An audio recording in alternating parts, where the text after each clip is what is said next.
Samantala, isa sa mga sektor na tinututukan sa mga naging pagpupulong ng APEC sa bansa ay ang mga kababaihan po na unti-unti nang nakikilala sa iba't ibang larangan. Dito po ay inalam ang mga hakbang upang maprotektahan ang kalusugan ng mga babaeng manggagawa. May report si Ria Fernandez.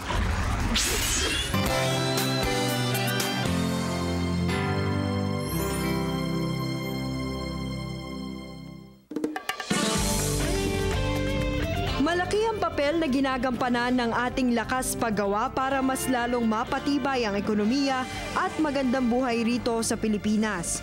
Sa katunayan nitong nakalipas na APEC meeting sa bansa, napag-usapan ang ilang mahalagang paksa tungkol sa labor sector at kung papaano ba mapangangalagaan ang karapatan ng mga manggagawa.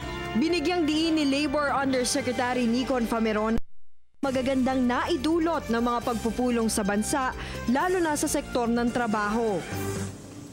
Yung APEC meetings, lalo na dito sa mga nakalipas na buwan, ay nagbigay ng mga oportunidad sa bansang Pilipinas upang makita at matutunan yung mga good or best practices ng mga bansang kasapi sa APEC. Natutunan natin dito sa mga meetings na ito na yung hindi pala pagkakapare-pareho ng pagkaunawa sa mga qualification at yung hindi pare-parehong pagkakaroon ng iba't ibang magkakaibang set ng qualification at mga skills dito sa rehiyon ng Asia Pacific ay nakakapigil sa malaya na paggalaw ng mga manggagawa o full mobility kung ating tawagin. Sa kasalukuyan, isang aspekto sa labor sector ang binigyang diin sa mga nasabing pagpupulong ng APEC. Pinagtuunan ng mga karapatan ng kababaihan para sa isang maayos na pagtatrabaho. Ngunit ano nga ba ito sa pananaw ng isang Pilipina tulad ni Pauline Recuesto? Bukod dun sa sa peligro peligro dun sa pagpunta dun sa sa trabaho. Andun yung health concerns na kulang sa tulog, ganyan. So, parang pag day off ka lang yung makakabawi ng tulog, tapos parang kinabukasan may pasok na ulit, ganun. Yung papel ng kababaihan, no, ay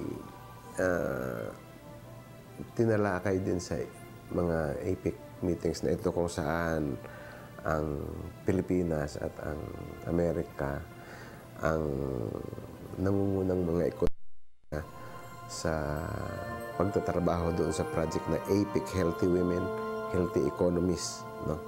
Ito ay joint undertaking ng Human Resources Development Working Group. Tinututukan ng Department of Labor and Employment ang isyong ito. Kung paano ang mga kababaihan ay malayang makakapasok sa merkado, kung paano mananatili sila doon sa pamamagitan ng kanilang mga pag-angat ng kanilang skills, pag-improve, pagpapahusay ng kanilang kasanayan, at higit sa lahat, yung kanilang kaligtasan at kalusugan sa workplace. Patuloy ang pagkilala sa mga natatanging kontribusyon ng mga babae sa lalong pagpapabuti ng iba't ibang sektor sa lipunan. Kaya naman lalong pinagtibay ng APEC ang paglilinang sa mga natatanging katangian at ambag ng bawat isa. Itong mga meetings na ito ng APEC, itong nakalipas na mga buwan ay nagbigay sa atin ng opportunity upang magkaroon tayo ng common understanding. Yung pare-parehong kaalaman at pagkaunawa sa mga skills na kinakailangan para sa mga espesipikong hanap buhay at saka doon din sa pagtataya o determinasyon o pagtiyak sa mga relevant skills. Yung mga kinakailangang mga kakayanan na hawak ng mga individual workers dito sa Asia Pacific region. Samantala, narito muna ang ilang paalala para sa nalalapit na APEC Summit.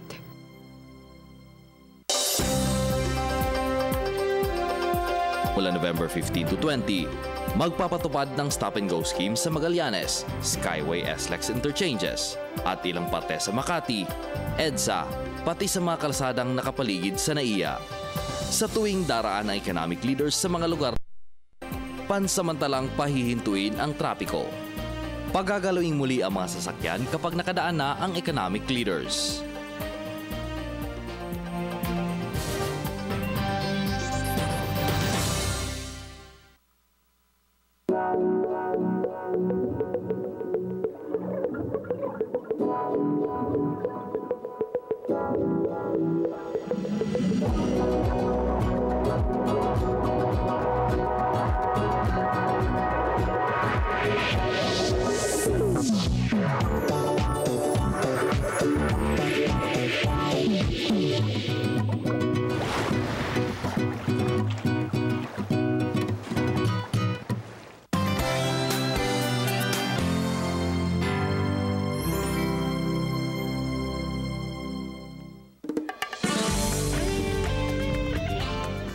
Nakatutuwang isipin na sa makabagong mundo ay patuloy ang pag-ambag ng kababaihan para sa ikauunlad ng lipunan nagalawan.